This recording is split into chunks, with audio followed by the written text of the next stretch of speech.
can't tell you how upset and angry everybody is about all of this. I don't think I need to tell you how upset and angry everybody is about all of this, everything that's going on right now. There's so many things to be mad about, but being that I am one of the most privileged people in the world, considering my sexuality and my skin color and my gender, I feel like I should kind of not really be the one leading this discussion. Not even kinda, specifically. I'm going to bring in some very good friends that have all, in one capacity or another, been involved with one of us, who I not only respect deeply their opinions, I enjoy talking to them, but feel like they have much more interesting and cogent things to say about what's going on with all the protests around the country right now and just the general state of everything than me. First thing, we're going to bring in the Hunter. Hello. Oh. Hey, Chris, how you doing? Good to see you. What's going on? Sir. Just enjoying my Sunday night. Got Lagunitas here and been watching Fresh Prince and shooting zombies all day. So I'm chilling. I'm drinking Circle's tuxedo t-shirt, which I thought makes sense because I was thinking about it. I was like, well, this show is going to be mainly black with just a little white around the outside. I'm really happy that's work because as soon as you said tuxedo, I was like, I hope he connects this dot here. And I was like, oh, Chris, you never disappoint me. I've also got my good buddy Michael Van Slyke. How are you, Michael? Hi there. I'm just having good old-fashioned water right now. I just had a wonderful dinner. Huh? What? How much alcohol is in that water? Not nearly enough. I know, right? That's a very low percentage, sir. And considering the events of the day, yes. I'm shocked you're not like 3 sheets to the wind like a lot of the rest of America is. I will be later. The bourbon is downstairs. And that bottle's getting low. Man, you should have brought that for the show. Didn't think about it. I'll get my wife to send a bottle up. There you go. Tell Harmony thank you from me. Yeah. And also joining us, my buddy co-host of our wrestling podcast that will someday have another episode on Oneofus.net. I believe it in my heart. That's Gene. Hello, Gene. Gene. How's it going, guys? How are you? How you doing? All right. Voice is a little raspy. I was actually out at the protest a little while ago, so pardon me for if you need me to speak up louder, just let me know. I can hear you pretty good, actually. So I think we're good on that front. Thank you, by the way, for going down and representing. There's the whiskey. That also go. Nice. Gene went down. I was talking to you earlier when I asked you to come on, and you're like, well, I will. I can't promise I'll be exactly on time. I'm going to brave downtown, which was in Austin. And I don't know about every city because I've largely been looking at what's happening in Austin. And I've literally been doing nothing but watching live videos all day of it. It was insane. It was like crazy. And you were right down there. You saw some of the stuff going down, like the bad stuff, like the gassing and the beanbag. Yeah, it literally, when I was in the process of wrapping up, because the entire highway was blocked off, but it seemed like protesters were moving to each side of the highway to allow traffic to go by, but still marching southbound. And I was off of 11th, I believe. Yeah, 11th Street. And a lot of people some were starting to head out. I was a bit exhausted. That was about a good 6 or 7 mile trek for me, and it was pretty humid out there, so I was like looking for water, and next thing I hear pop pop pop, I'm like, that doesn't sound very good, and I was like maybe a block away, so I somehow missed right before it all started going down. Man, it was my wife I was going to say my wife heard from a coworker of hers today, he's biracial, who got intentionally, deliberately shot in the leg twice by a cop with rubber bullets. Oh, wow. He said he watched the guy aim right at him. I expected better from Austin police. Rubber bullets. Yeah. But then again, they've also called in the National Guard, who are here today, and the state police, who were here yesterday as well, who are obviously not exactly guys living in Austin. I saw a few videos where there were Austin cops going, like people going, we want justice, and for this guy, they're going, we want justice for all the black people, and the cops, white cops, even going, so do I. We do too. Yes, we're with you. Yeah. That was yesterday. Today, I've seen nothing but a bunch of stormtroopers. Yeah, I'm thinking only a small percentage of that was actual Austin PD. Yeah.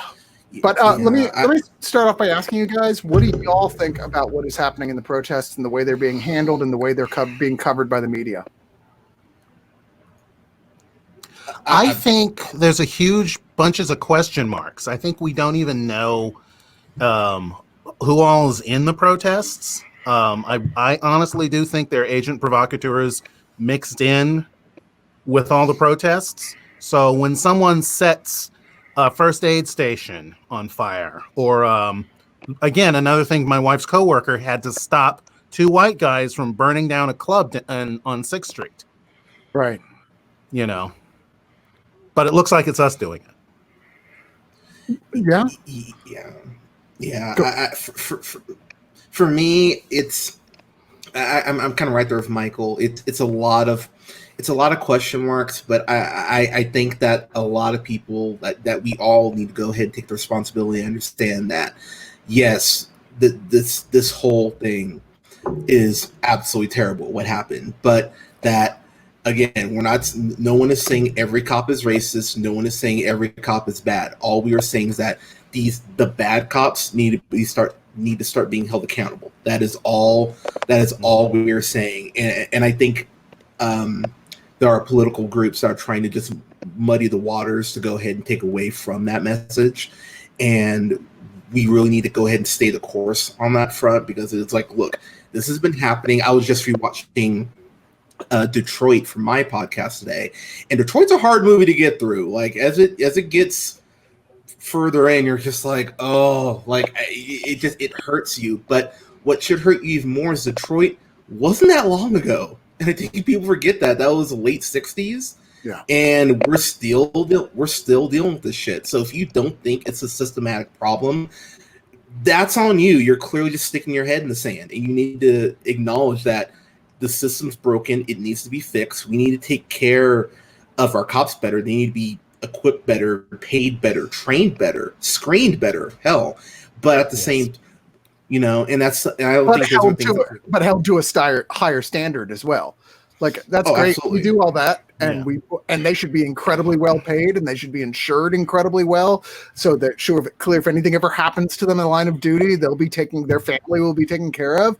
But that should also come at the cost of extensive and regular training and new education courses, as well as a cop who breaks the law should be held to at least twice the amount of scrutiny and punishment as an average citizen, because that exactly what is what makes a country fall apart faster than the peacekeepers being the ones who feel free to not keep the peace, to do whatever they want to run amok.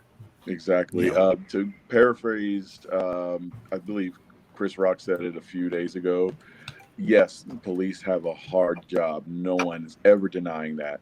It's a dangerous job. No one's ever denying that. But there needs to be a higher set of standards for them. It's essentially like it would be like if American Airlines was like, oh, there's a couple of bad pilots, but they're mostly good. We can't just blame them all. A few may crash into a mountain. Like, no.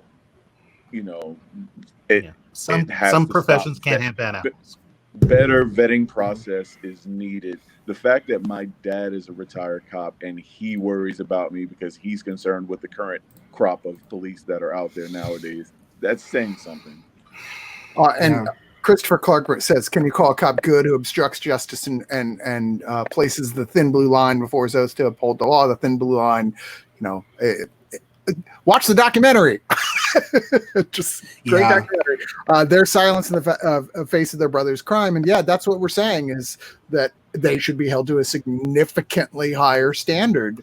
And anybody who sits there and watches while another police officer commits a crime and doesn't immediately either stop it or at the very least go, yeah, they did it, should be held to the same standards of criminal behavior as that police officer who committed that crime. Exactly. And those other 3 officers involved, they have to be arrested. They have to be tried. If they don't, I fear for how bad they think the riots are bad now. Yeah. Yeah. And go on, Hunter. I was just gonna. Thanks. I was just gonna say real quick, because I am seeing a lot of, Martin Luther King Jr. He changed the world and he was peaceful, and it's like Martin Luther King Jr. got angry. He got very angry, and I would like to point out, Eric Reed, Colin Kaepernick, players kneeling, NBA players wearing, "We Can't Breathe" t-shirts. We tried to do it the peaceful way, and people brushed it off and said, "You need to be quiet." And and I had to really get into it with one of my friends the other day, saying, we. You look at rap music, you look at Public Enemy, you look at people like Common, you look at Kendrick, you look at these rappers who've gone ahead and tried to push the narrative and the conversation forward through music, and then you get people saying, "Oh, why are you whining? Oh, you're poisoning, our moral compass." And it's like, we're trying to take every avenue that is acceptable, and you're not giving us any lane. So at some point, it's like, what the hell do you want us to do? And and as a person of color, it is maddening. You try to do it the right way, and you're still told it's the wrong way. Again, not in no way supporting, burning shit down and all that. But at the same time, this is what we've been trying to tell you, and we've been saying this for a long time. And so exactly, this 30, 40, 50, 60 years and beyond of this going on is we tried to give the carrot didn't work, so that's why the stick is being used now. My wife Harmony was just she probably is right now still having a conversation with her mother over Facebook, and her mother was giving that, Martin Luther King never, would never support riots or burning things down. And I just told her, tell your mom to look up the Deacons for Defense, who were a black group who used their Second Amendment rights to defend black people, to defend some of those peaceful marches. And one of the things that having groups like the Deacons for Defense, the Black Panther Party, highlighted is that nonviolent resistance really only works if the threat of real violence is in the background. It's not pretty. We don't like to talk about it, but that's the truth. Joseph Abbott points out that people love to share the photo of MLK and others holding hands on the bridge as how it should be done, and ignore the photos from just after that when the cops attack, because that is so exactly. It fits their narrative. Yeah, exactly. It fits your narrative. Yeah. Like, you can't just pull something historically out like that, just a single moment, and not look at what exactly happened. Plus, that MLK didn't have a happy ending, right? Like, guys, that didn't actually like he's not like an elder statesman who was like touring around in his 90s talking to people about like how great it is that we won the culture war. That didn't happen. He was assassinated, right? He was hated in his day. He was hated. Yeah. Yeah. And by the way, I want to say about Colin Kaepernick as well. You hear he's offering to pay for anyone who's arrested for during the protests.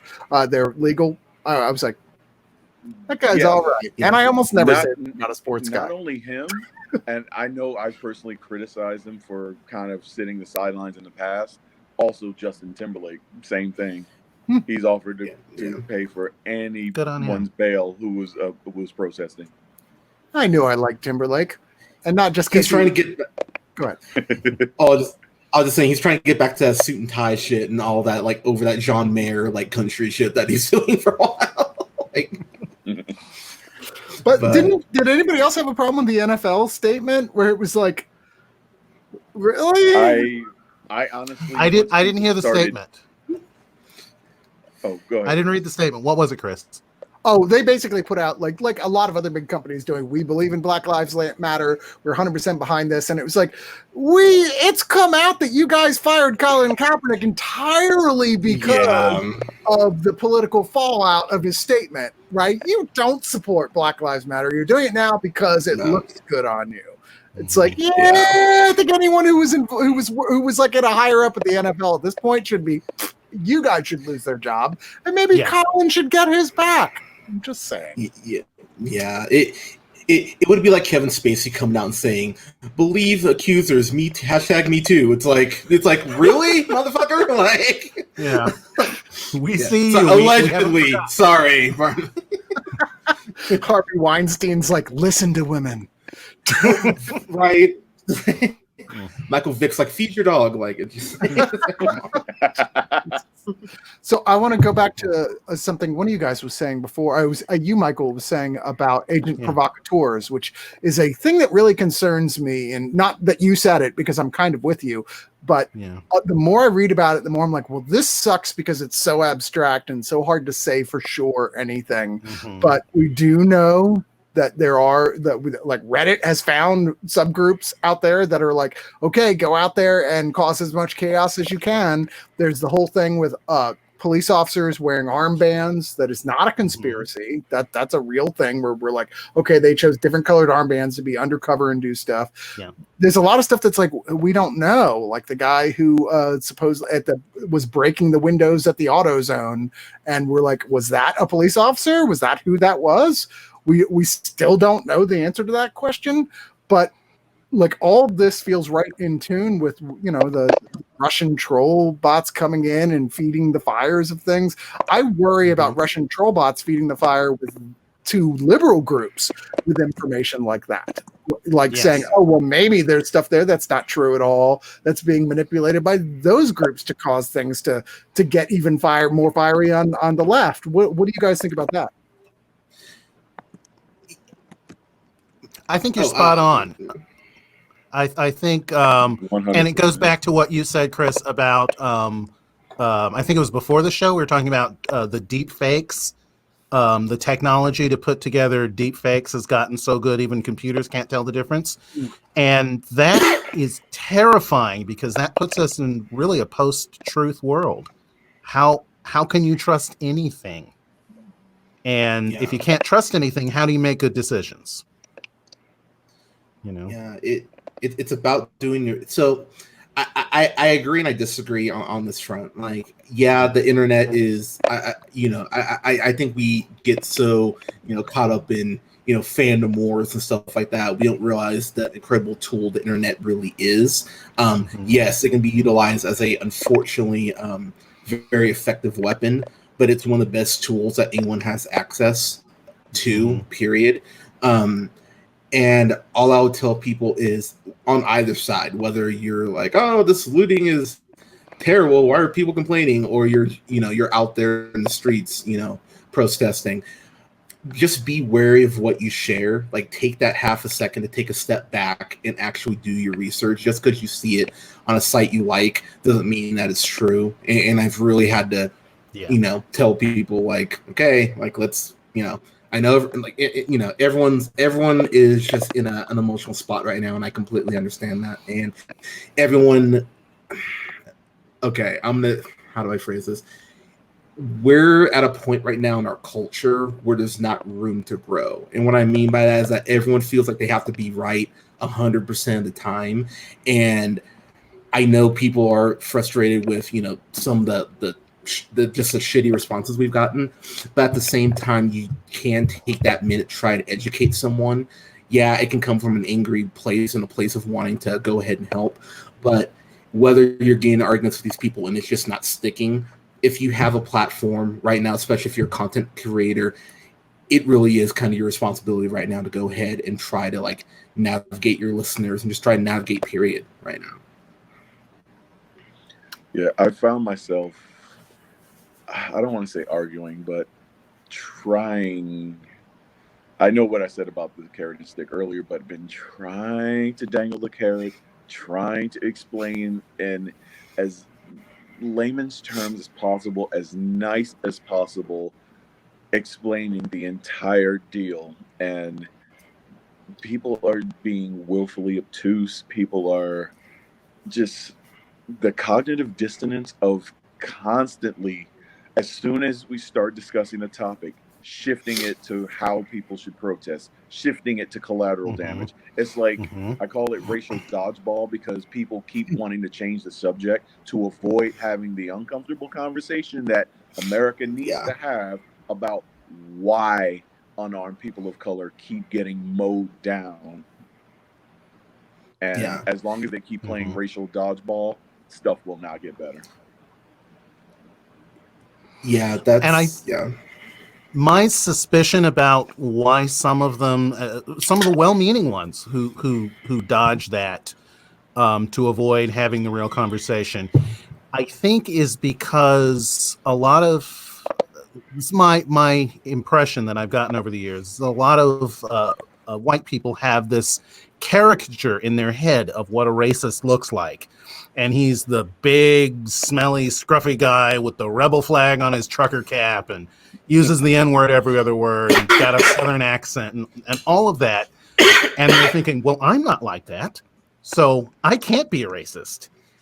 And it's like, those biases come in many different forms, and they're all woven into your thinking that you may not even realize that you have some of these assumptions. You know, you don't have to be that caricature to be tainted with it.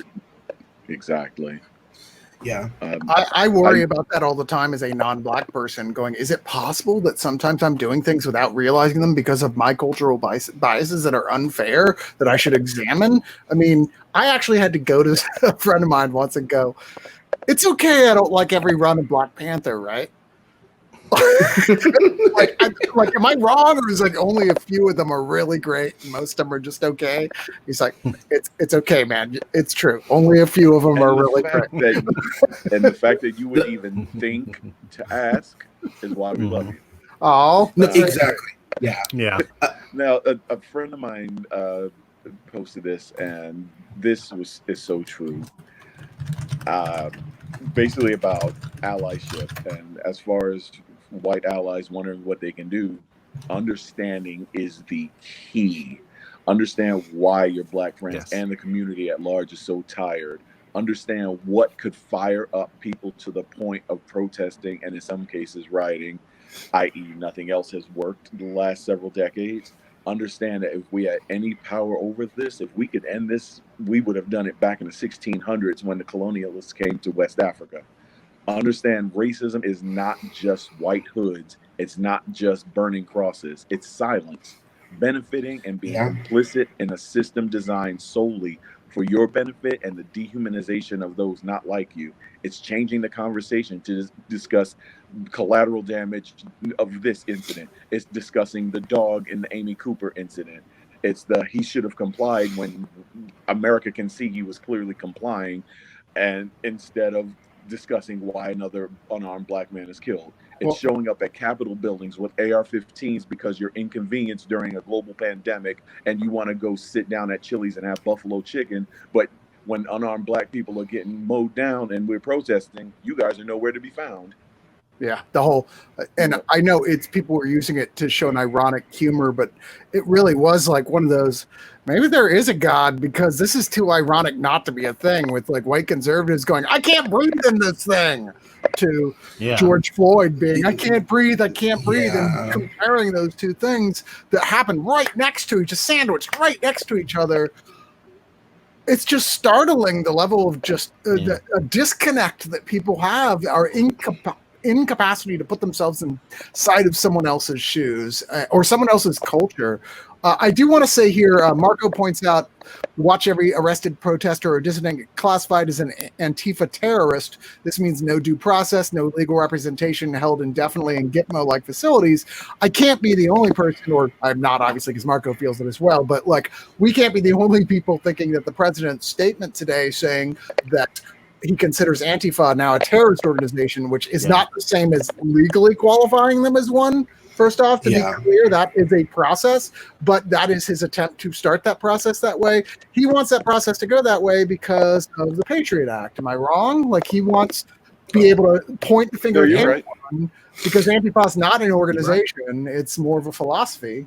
and be able to point at every single one of the protesters and everyone here that's on screen right now and go, you see what you just said? That makes you a terrorist, and now you don't get a lawyer, and now you stay in jail as long as we want you to. So I'm going to say this, and we were kind of talking about this off mic, Chris. So look, I identify as a proud Christian. I'm very liberal in my beliefs, but to everyone out there who would identify as such, you have a responsibility right now if you truly believe in loving your neighbor as yourself and the things that the Bible teaches. You have a responsibility right now to stand up to this man and tell him no. Plain and simple. It doesn't matter your political affiliation. Your morality should not be dictated by that. By the way, just to put that out there. If you believe in God and you believe in things being better and that we're all equal and that we're all supposed to love each other, you need to tell this man that what he's saying is wrong. Period. And there's no excuse for it at this point. Like I mean, all the way up until him getting elected, I'm sitting here just going, okay, like, yes, things are divided right now. Things are divided. But I think a lot of people almost had their blinders on in the sense of, oh, we elected Obama 2 times. Like, how bad, like, how racist can we possibly be? And it's like, it's like one caveat, one win doesn't erase all of the racial negativity. And yeah, and I think a lot of people really kind of dropped the ball there because we kind of slept on it. We really thought that we were more progressive than we are, and just showing, what he's allowed to get away with. I mean, say what you will about George Bush, by no means a great president, but there are points where I actually was like, okay, I feel like he at least gives a shit. Like, I feel like he cares, like, as incompetent as he was at points. But Trump, I just sit there and I watch it. I'm like, I should feel better watching a press conference from a president. I shouldn't have this sense of dread hanging over me when I'm done watching it.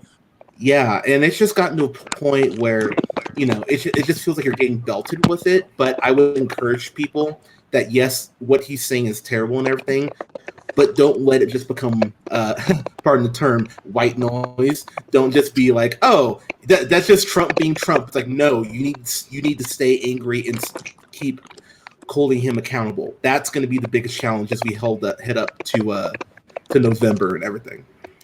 So Eric Faulkner, and this isn't related directly to anything we've said, but obviously you're aware of this. I have asthma. I don't want to say this, but the whole "you can yell, you can breathe" argument, which I thought was ridiculous right from the start, right? Like, I had a bad asthma attack a few days ago. I yelled for help, but could not reach my medication. I could not breathe, but I could yell. I ended up in the hospital for a few days. Yeah, to some extent, obviously, but isn't that, I don't know if you guys, if you've been watching these live streams or reading the comments, but the startling amount of people saying stuff as stupid as, but clearly he could breathe, he could talk. That's just one type of stupidity thing that we're seeing. Does it make you think that, like, only the most ignorant voices are the loudest, or does it make you fear that maybe there are just that many people out there that are that dumb that would make you feel there are that many that are that dumb? Okay. I thought I'm kind of in the middle because I personally think like most of my friends are white. My girlfriend's white, but having conversations with them, most of them have been. I was flooded with texts and comments yesterday, just checking in on me, which just meant the world to me. I'm like, oh, But I also think that people like for myself, like, I donate monthly to Planned Parenthood because I actually believe, it's a woman's right. It's a woman's body, her choice. What I hate is when people equate, like, I had to go off on someone the other day because they're equating wearing a mask to having an abortion, and I'm just like, dude, come on, man. I'm like, why are you connecting this insane dot that's not even remotely the fucking same to you being mildly inconvenienced by wearing a mask? And it's just like, people, like, the way that people want to connect dots when they're not there just to go ahead and undercut a point and undercut a movement. That for me is a big problem because like, you see comparisons to slavery constantly about shit that it's not even remotely, even in the same ballpark Not even close. as. But I don't think, like, I don't have some insane thought like, oh my god, every white person's out to get me. But I'm also at the point where I realize that, like, depending on where I'm at, like if I'm in Mississippi, or if I'm in Texas, anywhere outside Austin, I am definitely more on high alert than I should be. And I think that speaks volumes right there, that you have to have that conscious thought of, oh god, where am I? I actually tense up whenever a cop car drives by me. Like, I flinch a little bit. And even having that thought of, oh god, did I flinch too much? Do I look suspicious? These are thoughts that Black people have daily. Every single Every time day. we walk out the door. And Yeah. it's ridiculous that in 2020 we still do. And the fact that my dad was a cop, I shouldn't think this would. It doesn't matter. Literally every time I see flashing red and blues, I go into panic mode. I haven't even never had a parking ticket in my life, yet I've been pulled over on count 6 different occasions, no reason. Never a speeding ticket, never a parking ticket, nothing. And the fact that I'm here to do this podcast, I'm thankful for it. I'm still alive to do so, because any one of those 6 altercations could have been my last. Mm-hmm. I About a week ago, my wife and I had, and actually I saw it first because I was in the garage doing woodwork, and I saw two. I live in Williamson County in Round Rock. I saw 2 police cruisers pull up literally in front of our house, and I went in, the house. And it's like, hun, there's these 2 police cars in front of the house. Well, it turns out they were dealing with someone a few houses over, but it was terrifying to me and my wife. And she was like, stay away from the windows. Don't let him see you. And I'm like, what a world where you have to, like the Anne Frank house, you have to hide and stay away from the windows. Yeah. From the people who say they're there to protect you. But yeah, I don't feel protected when I see him drive by. I don't feel safe. Especially pulling up in directly in front of your house, because that panic mode times 1,000 right there. That was horrible. What would have to change in order to make the police force have the right type of reactions to the community in this case? What would they have to do to where this was not a fear? I mean, outside of obviously not murdering Black people any longer, but like, what would be the things to do to teach the police force? How would you go about that? You have to show that minorities aren't threats by default, and I think that's the biggest mindset that needs to change right there. Because I mean, you look at the statistics for minorities being pulled over, shootings, things like that. It really is astronomical. I think another huge thing is marijuana overall. We really need to we are doing it, but we need to continue the conversation of steering it away from being such a bad thing and a gateway drug and all the stuff that people like Reagan and stuff like that were pushing it to be. Because we don't want you to have those drugs. We want you to have our drugs, because the pharmaceutical game is a huge to be pyramid honest, scheme. That's one of the best blood pressure medications that you can get, because I'm pretty sure a large portion of our community probably needs it just day by day, ordinary life. But I 100% agree with you on that. Yeah, and it's a great anti-anxiety, and we're scared. It's just better vetting of police, and also cops just getting out into the community, like talking to people, getting to know the people you're policing. That way these unconscious biases don't come up, because too often one of us people posted this, and it's so apropos. It was a photo of a little kid wearing a t-shirt that says, "As long as people see my color as a weapon, I will never be unarmed." And that is really, really sad in 2020 that is the case, Yeah, it's true. So I mean, quick, Gene, I know you just talked about being pulled over. I mean, one of the so I mentioned or have mentioned on the podcast. I grew up in uh, Pismo Beach, California, which is basically Pleasantville, essentially. Like I don't think What happened to Michael? um, Sorry. Go ahead. His thing must have cut out. I'm sure he'll be back. All right. he will. But I didn't see another black family, not named the Cosbys. So I was like 12 years old, in the town. Like it was a very, predominantly white town. And I remember when I was 15, I was with my girlfriend at the time, and we're out walking in front of this movie theater, and this cop came up to her and goes, "Hey, miss, are you doing okay?" And she goes, "Yeah, I'm good." And the cop goes, "Oh, I just want to make sure you two were together," and just walked away. And I remember 14-year-old me, that I was like, "Wait, what?" And ever since then, it's been, oh my gosh. And people don't understand how that affects the self-esteem of young black men growing up, basically emasculating them before they're even an adult. They're going through this, and so it's frustrating. I gonna pretty much vent, so I'll just say that it's very difficult thing to deal with, especially a minor. oh, he's back. Thank God. I'm back. We've been having Wi-Fi issues here, and it dropped. So I missed some of what was going It's on. going to happen. It's the nature of the internet. Yeah. So I have a very good friend of mine who is half Asian, who has a black boyfriend who's much bigger than her. She's very short, he's very big, who literally every time they go out, people look at them like concerned. And like there was a time she was like injured from something else, and people kept pulling her aside when he was like off, when he would go, "Are you okay? Do you need help?" You're like, wow, nobody would do that if that was a white guy. I'm sorry, they just would not. And that's insane. Or if she was a black woman. Yeah, exactly. Yeah. Like that's fair. But I also think, though, like, I mean, we talk about that, but the other thing is too, black people, we gotta call out our own too, and that's something that's a whole nother issue.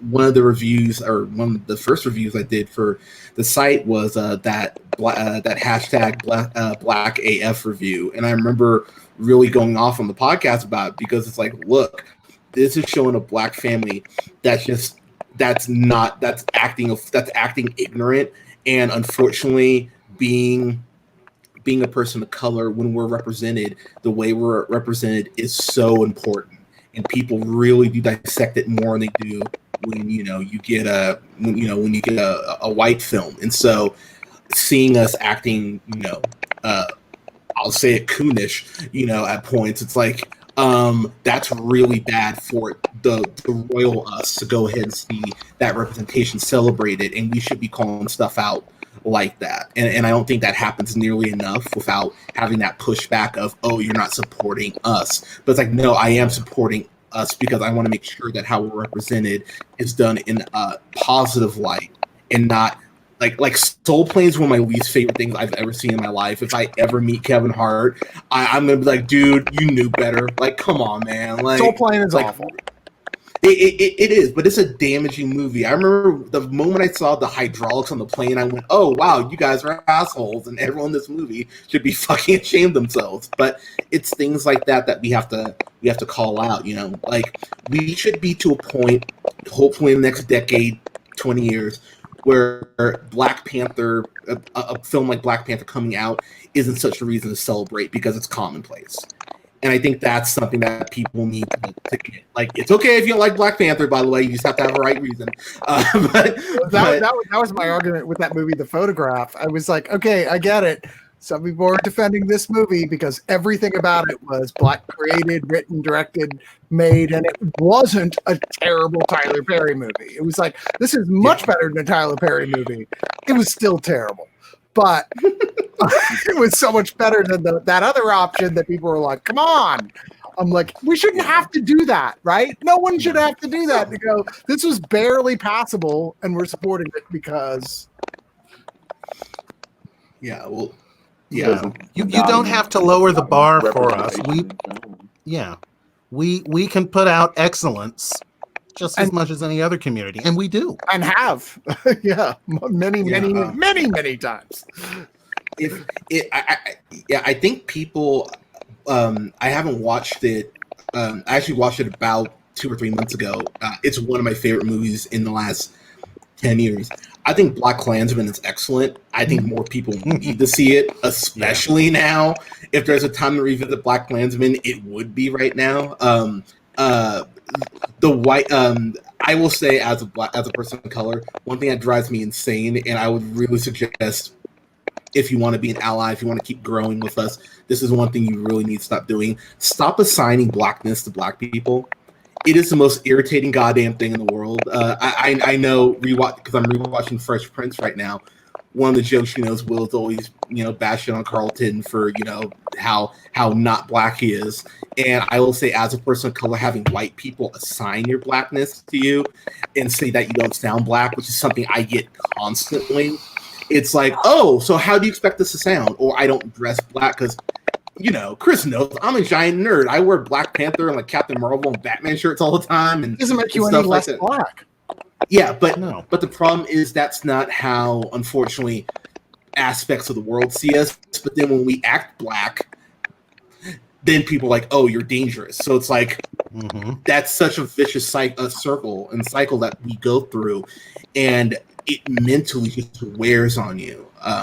I'll say so I don't live in Austin anymore, but I was there for 8-9 years. And one of the things I'm so grateful about living in Austin for is that I was able to meet, I was raised, my mom's a musician, my dad was a musician, he was a correctional officer too. But we always had, people of color, we had members of the LGBTQ community. We had a constant, because, you have musicians, you get a lot of different types of people. And that was so great for me growing up and going to Austin, because it's such a melting pot and such a wonderful, one of the best cities in the world, period. You're able to see so many different types of people. And I think more people need experiences like that. So I would really encourage people, expand your social circle. Like, it's not a scary thing, but if you have friends, people of color, if you have female friends, talk to them about the Me Too movement, like, use the resources around you. I know I mentioned earlier, but I donate to Planned Parenthood because that's something that I strongly believe in. If you're donating, $5-10, it doesn't matter. If you're donating these causes that you believe in, and you're able to, why wouldn't you? Like, hell, $5 make a difference. So. How do you guys feel about that whole? Because I've always been I see it happen in communities where I know I have no right to say anything, but where I call it black on black violence when I see a black person say to another black person, "Act black," or "Why don't you be more black?" And I see it happen all the time. And I go, wait, what is that even? What do you want that to be? Like, how do you feel about that? There's still a lot of, and I saw it a little bit. I grew up in New York, and I saw it a little bit up there. But like, teenager moving to Florida, that's where I saw it a lot. Toxic masculinity within the community, yes. And it does permeate the community, but I notice it even more so in the South when you have the extreme religious aspect on top of it all. There's just this machismo thing, and it's not even just the black community. There are several nationalities where I've seen it in person and to the extreme, basically. And I don't know. I try to kind of, I don't want to put anyone on blast, but I've had to cut ties with a lot of the people I knew just because of stuff like raging homophobia, and just extreme toxic masculinity, to the point of the way you're raising your kids just disgusts me, And I try to talk, I try to give teachable moments, as they say, but after a while, I don't want to be around it, Yeah. And I think that's okay. I think people need to acknowledge that's okay. Like, you not just, to be clear, not just black people's mental health, but just mental health in general. If someone isn't contributing to your life and enhancing it, you have no obligation to keep them around, whether they're a family member, whatever. And people need to hear that more. Also, there is this great lie that we're taught from birth, that you have to respect that everyone's opinion is valid. It's like, no, sometimes you're just fucking wrong. It's just that simple. The whole gay marriage debate, which, by the way, is not even a debate. Like, being able to get married is a human right for everyone, and if you don't think so, you're a tool. Just to make that very clear. But I had someone trying to argue, a friend try to argue with me about that. The Bible says that gay marriage is wrong. It's like, well, first off, if you actually look at when the Bible is written, there wasn't a term for gay or homophobia back then. So what you're doing is that you're basically taking a guess that that's what they meant, but you can't prove that. So you can't really actually make that point. So I made the point that I want the U.S. to pump $100 million into our space programs because I want to get to Oa and get my Green Lantern ring. And the person was like, well, that's stupid. I'm like, well, I'm basing it off of a book, and my book has drawings. So if you really want to go down that road, then technically I'm making the exact same argument you are. But sometimes you just have to tell people they're wrong, and you need to be okay with like having that debate. Whenever people try and tell me, oh, well, the Bible says this, my instinct is always to ask them, are you wearing a poly cotton blend in your clothing right now? Because the Bible says not to do that kind of thing. So, yeah, exactly. And I do believe in God. I don't believe in organized religion, and it's a hard line to walk. Basically, it is. I believe, but I'm not going to oppress an entire group of people because of something a human may have rewritten 800 times throughout history. Mm-hmm. At one point, eating fish on a certain day of the week was a sin. So, people want to say fake news. Gene, I think your connection's a little shabby. Will you disconnect and reconnect with us? Okay. Cool. Thank you. Boy. Jordan says, you love wrapped shrimp as much as I do. Well, then you're sinning. Right? Sinning never tasted so good. Bacon wrapped shrimp. Anyway, Yeah. I would like to know what it is you want to tell your friends, or not even your friends, just anyone out there who is not a Black person who wants to support the situation. What do you do? What is the right thing to do? How would you prefer they act? I should say. Okay. So I don't think there's a universal answer to that. What I would say is seek out people and learn. That's really like, don't. And I think Michael will know exactly understand exactly what I'm about to say. Black history that's taught in schools is not Black history. You need to take that step out and go ahead and do some research on your own. The internet, like we were talking about earlier, it's one of the greatest tools we have. It just takes a quick Google search of Black history.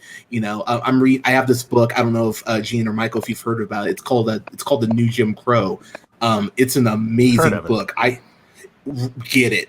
It is an amazing book. It talks about the prisons. It talks about the prison system and how it is used to target us. And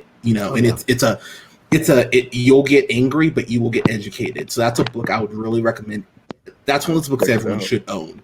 And I'm pretty sure it does go into the problems with it being a for-profit system. Mm-hmm. Yeah, that too. But also, if donate $5 to Black Lives Matter if you can, donate to Black organizations. But honestly, reach out to your Black friends. Like when the Me Too movement was, it's still going on, but when it initially started, I remember reaching out to a lot of my female friends and just being like, are you okay? Like, what can? Pretty beautiful today. What'd you say, Gene?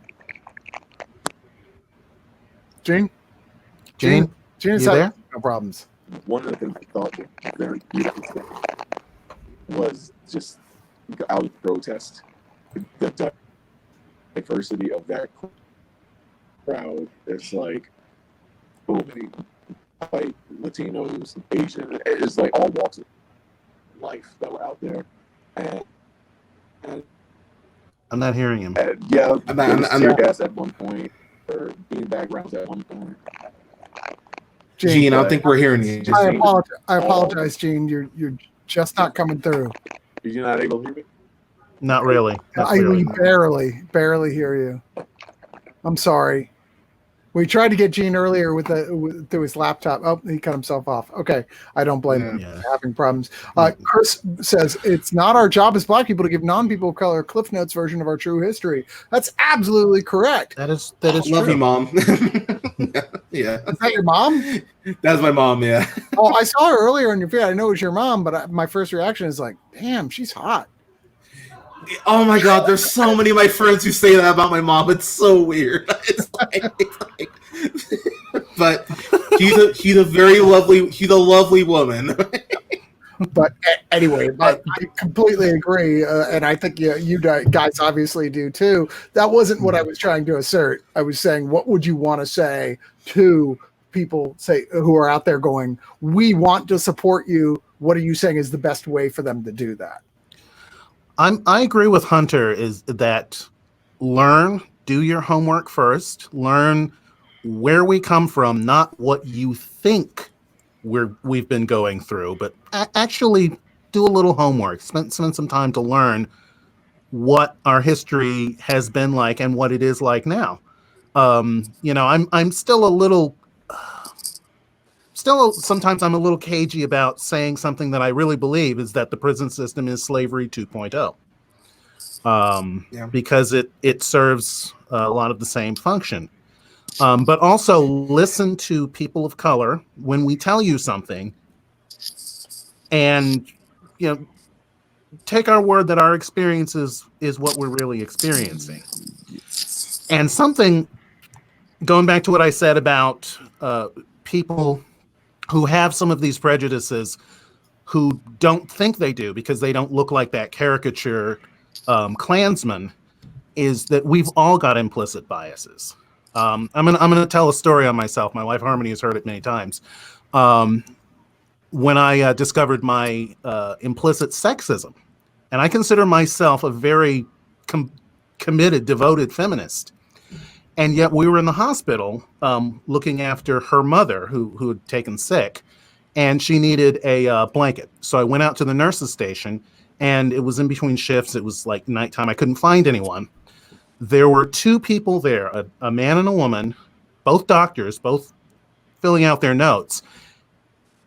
And I stood in front of the female doctor for a while, waiting to get her attention. And they pointedly ignored me because they had work to do. And then I realized after a few minutes, I picked the woman to stand in front of, as though her time isn't more valuable, as though she should be the one to help me find a blanket. And then I left and went to search more, and I was embarrassed. I realized, oh my God, that was absolutely sexist, and I totally didn't catch it. Those sorts of things happen all the time, and when you catch yourself doing them, recognize it. It doesn't make you a bad person. It means, oh, here's one of those biases. You're not a bad person if you screw up. You're a bad person if you consistently and don't learn from it. You're a bad person if you don't address it. Like that's like that's it. I mean, to tell a quick story myself. When the gay rights movement a couple of years ago really gathered steam, I remember talking to one of my friends, and she was transitioning at the time. And it's really something I hadn't really been exposed to, and so I did some research on it. And I think people at the end of the day need to understand that you're just not you're not gonna get everything. Not everything's gonna click for you, but that's okay, because at the end of the day, she was explaining it to me, and I just had to tell her, I'm like, look, I can't come at it from your perspective because I've never felt like I'm not who I'm supposed to be in my own body, but at the same time, I want you to be happy. I love you, and I want you to go ahead and do what's best for you so you can live your best life. I hate that term, but you guys get what I mean. But that's okay. And I think that's like people think that they need to be 100%. Like, I get this, I understand this, I understand this. It's like, no one's going to understand everything. Everyone's going to have their blind spots, but that's okay. At the end of the day, we're here to love each other and go ahead and lift each other up and support each other. And if there's a black cause or a black fill in the blank that you just don't get, and you talk to someone, you don't get it, that's fine. At the end of the day, you want to support your friends of color. You want to go and have them be happy. At the end of the day, that's enough for us. But I would encourage people to go ahead and use their voice, use their platforms. I mean, Chris, I'm so grateful that we're on this podcast talking about this right now. You're using your platform, which I think is absolutely incredible. And at this point, if you have a Twitter, even if you have 10 followers, even just tweeting something about this, it does make a difference. Someone will see it. And no matter how small the ripple, if you're making a ripple, you're good by me. Also, to kind of play off of that, don't be afraid to walk away if you've hit a wall. Like, that's probably the biggest issue I have with those teachable moments. I spend a little too long trying to educate those who don't want to be educated. As you saw on my Facebook post the other day with the guys at a comic shop I used to go to in Tampa, and one of the guys was essentially using Nazi dog whistles. That, like, it was insane that I'm going back and forth with this guy, like, trying to explain stuff, and I think it finally clicked. Like, he's not worth it. Some people you have to realize are not worth it, and if you have blood pressure issues, anger issues, or whatnot, sitting there trying to be calm, civil, and some people don't want to be helped. You have to help. Yeah. Though you have to pick and choose your battles. If you know this person can maybe be enlightened to step out of their bubble, by all means. You can tell pretty early on, though, if someone's just digging their heels in and just refuse to learn anything. Yeah. No, I mean, we certainly are seeing a lot of that online because it feels like the same way people root for. Have you ever seen people root for their football teams in the same room? Yeah. And be like, no, and they get so aggro.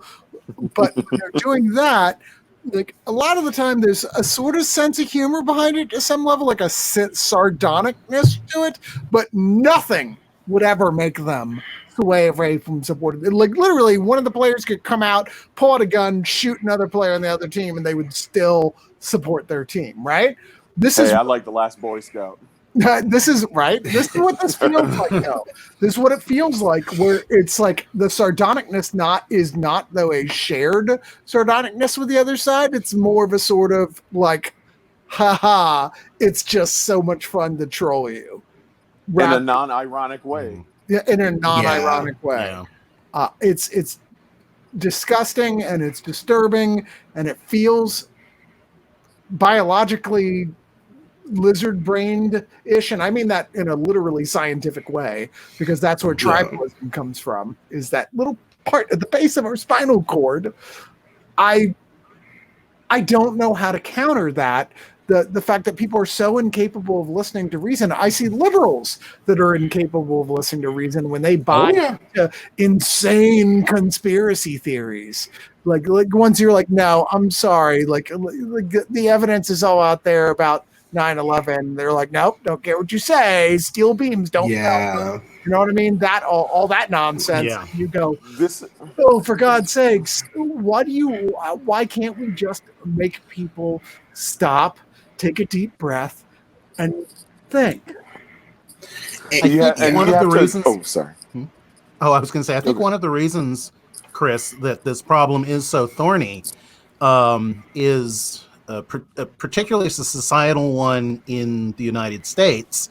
Well, basically, I think it goes back to education, specifically how we educate each other and how we educate our kids. Being able to listen to reason, being able to follow a logical argument, being able to analyze your own logical processes and think, oh, well, wait a minute, maybe that doesn't make sense. I don't think we get enough training of that in our schools. And so we Yeah. come out thinking, well, my theory, because it feels emotionally good to me, must be right. We can feel better than we can think at Yeah. this point. And we Yeah. don't know how to That's- evaluate logic. That's pretty spot on. Yeah, that really is. Well, so we're getting towards the end here, but I want to say things are obviously heating up past the point of just a casual discussion. The way that on the whole we're having here about trying to get into the nitty gritty of the science, of the sociology, but they're getting to the point where we might be past that very, very, very, if not already, very soon, into what some might consider a civil war, and have certainly phrased it as such.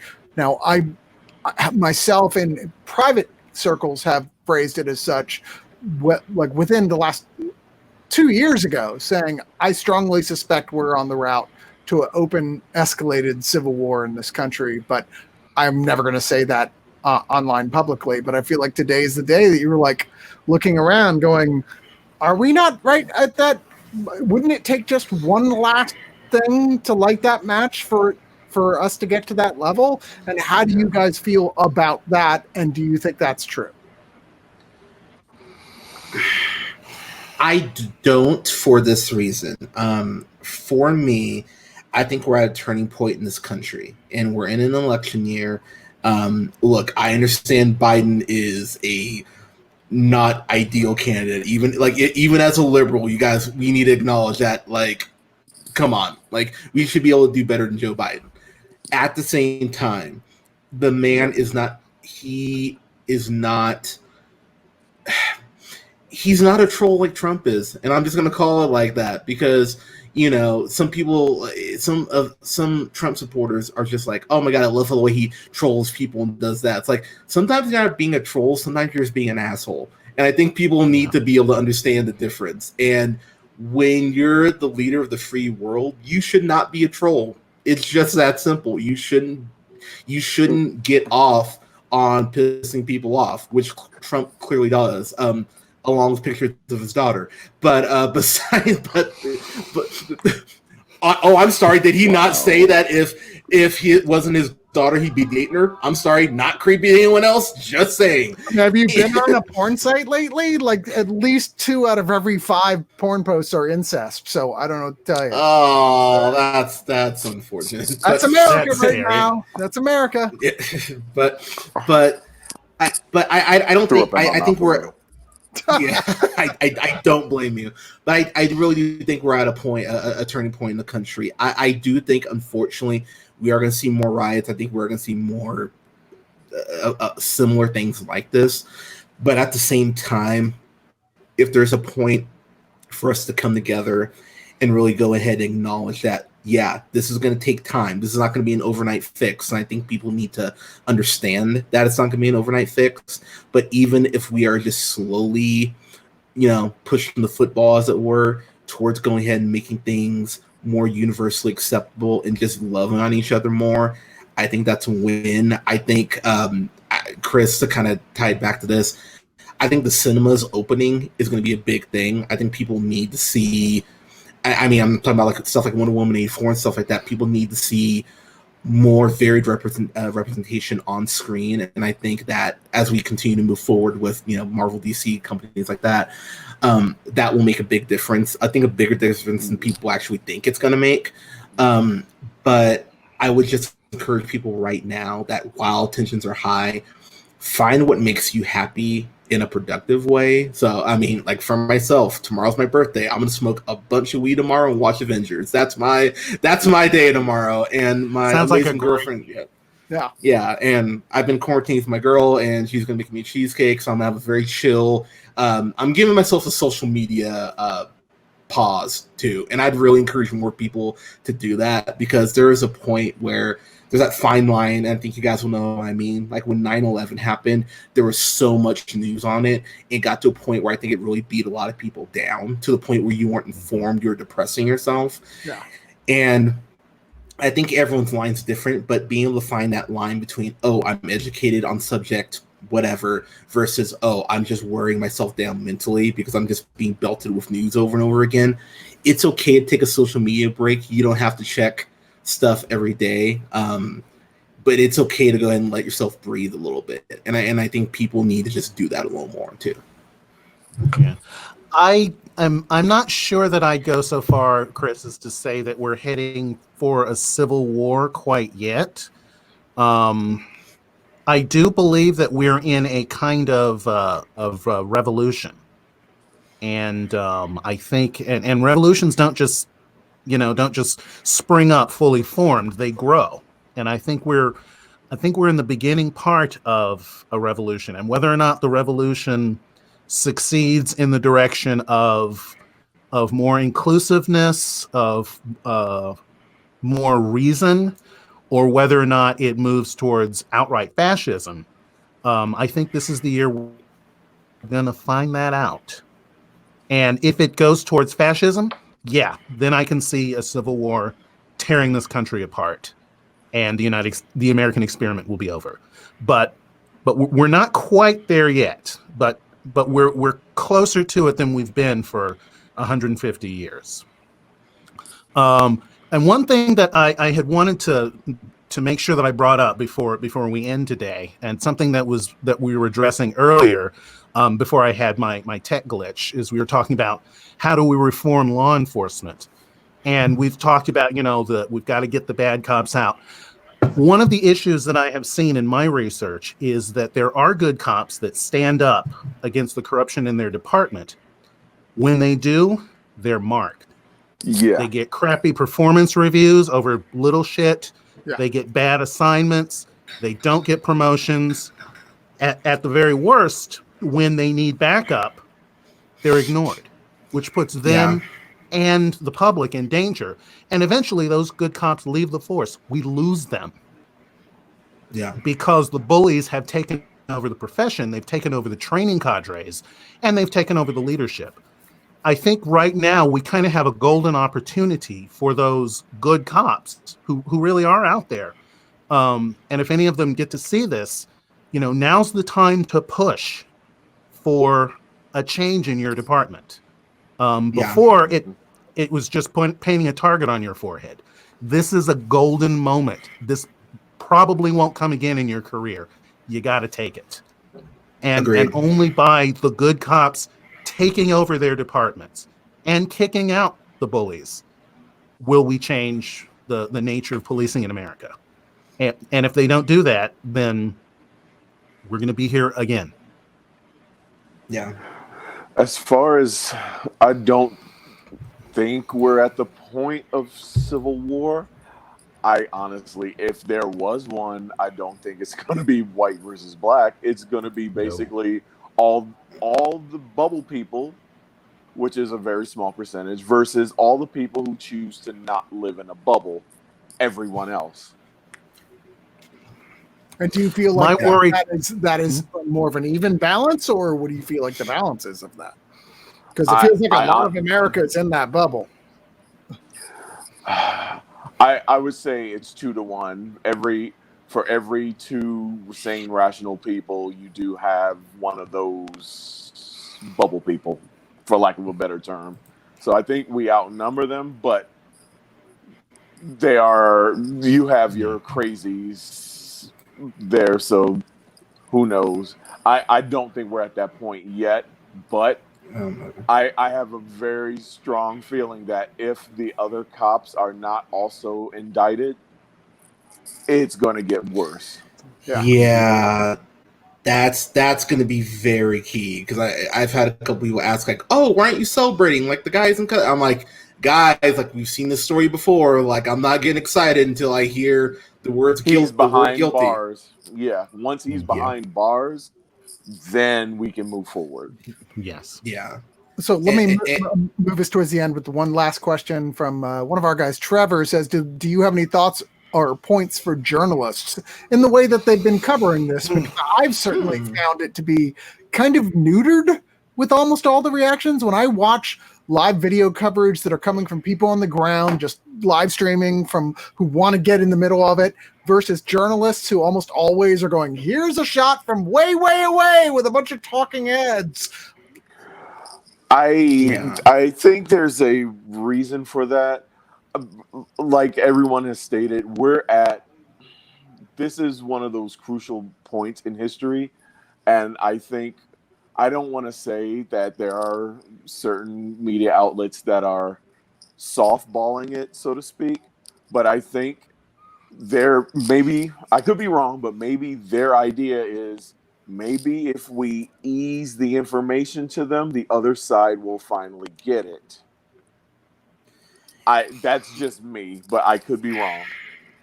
So for me, okay, so that's an interesting quote for journalists. For journalists, I would honestly, I would say, not just be honest, but be honest when it comes to your perspective. Like, if you're angry about this, say that you're angry. It's okay to be angry right now. Like, I remember when Trayvon Martin got, I remember just going like, oh, for fuck's sake, like, what is happening? A lot of people don't even know who Emmett Till is. If you don't, you should look up who Emmett Till is, because that's a whole story there. Christian Cooper last weekend could have become another Emmett Till. Yeah, that very easily could have happened. But not only educate yourself in what you're putting in your articles, but at the same time, though, it's a very kind of churchy thing to say somewhat, but speak your truth. If you're pissed off, say you're pissed off, but don't just leave it at I'm pissed off. Be like, I'm pissed off because this has happened. It's because I'm pissed off thinking about that church shooting that happened a couple years ago, where I just go, God, you look at how Black people really do lean on religion and really connect a lot in that way, and you think about that church shooting, a place where we're supposed to be safe. We're not even safe there, and I think that experience, along with this, speaks to the fact that Black people don't feel safe anywhere, and I think that should be the message that people understand. And I really hope that you have a person of color that you can lean on and really talk to about it, because I know some people are freaking out. I'll be honest. I'm Black. I've seen this shit before, and I'm not saying like, oh, this is like just like any other day. But at the same time, being Black is like having a second job. Really, I mean, it's a job you can't quit. And so exhausting. Black people, it is very exhausting. But it really is exhausting. But fuck, Black people are strong, man. Are y'all hiring? For you, Chris, always. You can be our RDJ in Tropic Thunder. We'll adopt you. but you people. I thought we've already. I didn't say that. I want to be clear. I thought we've already adopted Chris. Yeah. Oh, that's fair. I mean, ally was fine, but adopted. This is a great honor. I'm a graphic artist. I'll make you up a black card. It's fine. You know what? I can accept being Chewbacca at the end of A New Hope and just not getting the medal and going, it's an honor just to be standing next to these guys. Oh, Star Wars big. But honestly, though, I really do think this is a moment for America. And then look, I understand things are bleak right now, and I understand that people are angry and pissed and hurting. But I would really just encourage people to, at the end of the day, check in on each other. Like, honestly, just see how people are doing. Like I said, I had people reach out to me and just ask if I was okay, and not just through this whole quarantine, but through this. It means a lot. It takes 20 seconds to send a text. Check out on those people who you may have not have talked to in a while. Just check in on people, period, and just lift each other up. Because at the end of the day, that's how we're going to get through this. We're going to get through it by lifting each other up, loving on each other, and just looking out for each other. Building and strengthening community. Yeah. And educating one another. Educating, the biggest part, right? I mean, ever since Reagan, they've been making education not important. Not only how important education is for securing the future, but educating people about the fact that white Americans weren't the only important Americans. Yeah. And just to connect that, though, I mean, people, this is not, and I think people need to understand, this is not like a white versus black thing. People need to understand that, you know, it wasn't just black people marching with Malcolm or marching with Martin. Like, I mean, it was people from all different races, sexes, like just connecting. And I think that needs to be the message, that we can all still connect, even as divided as this country is right now. Reach out to people and let's go ahead and start those connections again. Well, I think the biggest problem is that disconnect. I think because of lack of education to some extent, like on a base level, that people cannot understand the simplest nuance in what should be seem like obvious statements, as much as like Black Lives Matter. All the people going, yes, but all lives matter. It's like, why do we need to have to keep explaining this to you? Yeah. We're not saying only Black Lives Matter. I mean, I spent half an hour looking for the perfect thing to post today because I was on all these different like live vids, and I kept seeing person after person after person saying all lives matter in response to what have you, and just getting more and more and more nauseated by it. And what I was just texting, yes, all lives matter, but we're focused on the black ones right now, okay? Because it's very apparent that our judicial system doesn't know that. Plus, if you can't see why we're exclaiming hashtag Black Lives Matter, you're part of the problem. Why don't you stop and listen? Yes, all houses matter. Exactly. I was going to say all houses matter, but ours are on fire. Yes, it's like going into a breast cancer forum and shouting all cancers matter. Like, we know that. Yeah. Can we deal with can we deal with this particular topic at hand? Read the room. Yes. Yeah. Watch Just Mercy. That's a very good way to explain like how you go, oh, this is what's like. That's really unfortunate. So yeah. So before we wrap up, any last things you guys want to say? And let me start with Gene. I love everyone of every background, white, black, male, female, gay, straight, until you give me a reason not to. Like, you prefer Marvel over DC? I like them both. Star Wars. Same. See, I tease my good buddy because we give each other shit over this all the time. Because he's wrong about DC being better. But it's fine. You think DC's okay? Sorry, never mind. But it's just, can we take a minute and not just come together, but listen, and not make it about yourself. If people could put their egos and their feelings aside and listen when someone is explaining, it may, a lot of these events may seem horrific and unrealistic.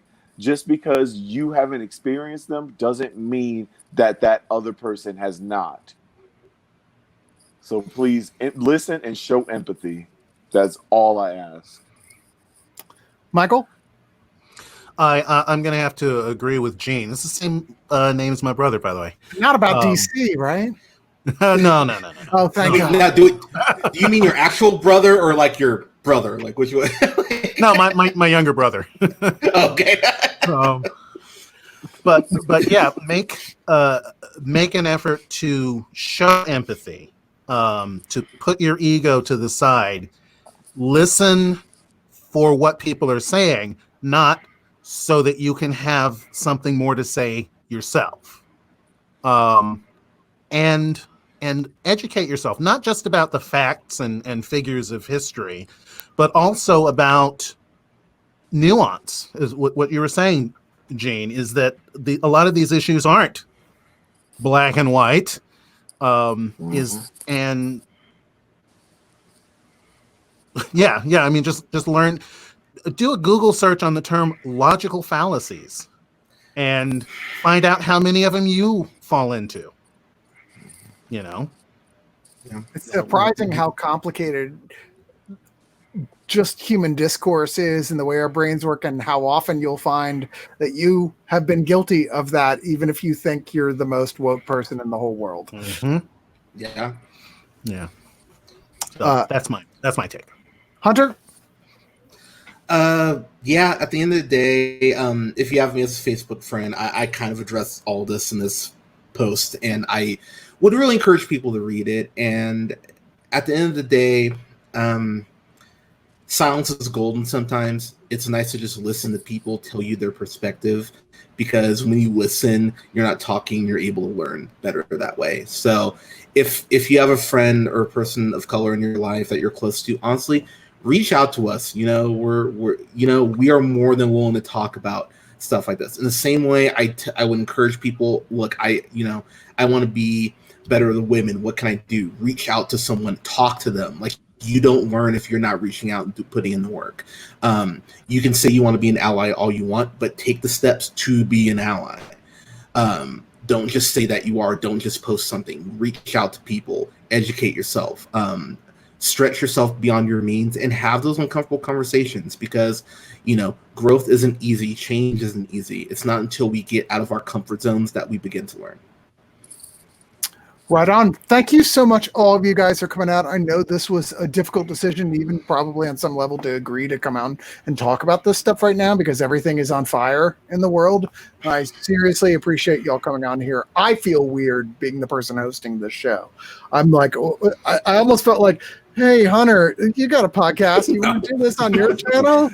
Chris, you did great, man. Thank you for having me on. Thank you. I just thank you very much. As I've said for a long time, I think it's very important that for us to move forward as a society, we're never going to get to Star Trek if we don't start listening to everyone, is all I'm saying. And that's my goal. I want to be in the Federation. Same. I want to move forward and explore the galaxy. And that's not going to happen unless we as humans start going, why do I give a shit what color? I want to live on Risa. Nice. We all want to live on Risa. Come on. You know what I'm saying? Yeah, so true. Or, the Matrix, whatever. Yeah, like I want my Green Lantern ring. That's really all I want at the end of the day. I don't want this just amazing replica. Ooh, I want an actual Green Lantern ring. Make me a lantern, damn it.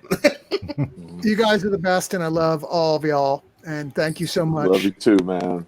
I love you guys. Thank you so much. And we will be back in another week with this show, but with more shows on One of Us as usual. In fact, I'm just like at this point, like so excited about like continuing to go. Why don't we start talking more about things in a different perspective? Maybe you guys should just have your own video show that we do and go like, why don't y'all just talk about Black Geekdom stuff and I'll just stay out of it entirely.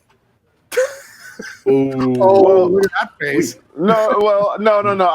I think your perspective is very valued, and I don't want to speak for everyone else, but I know I would rather have you be on. That way we can discuss these issues. I could be your Andy Richter.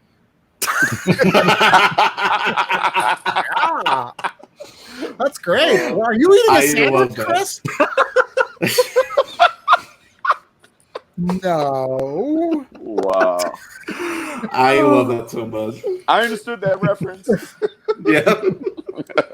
Good night, everyone. Good night. Peace.